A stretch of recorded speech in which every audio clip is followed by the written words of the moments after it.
Música popular do ano. Apollo G e Zaki Man. Controla. Flor de Esperança. Imigração. Hélio Batalha. Simanos Catem. Neina e MC a condizer. Nunca se tapara.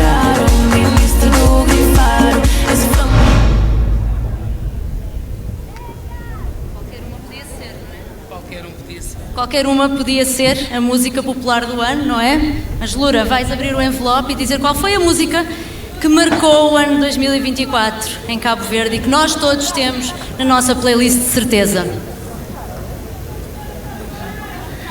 Eu gostava de treinar aqui a minha capacidade de fazer suspense, mas se calhar vamos já diretamente ao assunto, não é?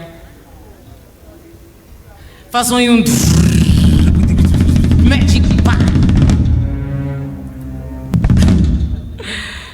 Neina MC a condizei. O povo votou e é soberano. Nesta categoria apenas o público decide e decidiu que o single que junta as vozes de Neina e MC a condizer é a música popular do ano.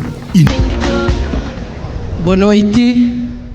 Primeiramente, agradeço ao estudo, que ele é pai de Neina, excelência representa Neina. Quero falar, meu estudo, obrigado a todo alguém que vota na nós, não acredita, mas foi merecido, que as lutas também se as ganhavam, era merecido, se mas não está falando, só continua a trabalhar, a nós é aquela nova geração que já surge ali, não se mostra, mas não tem qualidade, entende? Mas não se trabalha sério e mas nunca se para.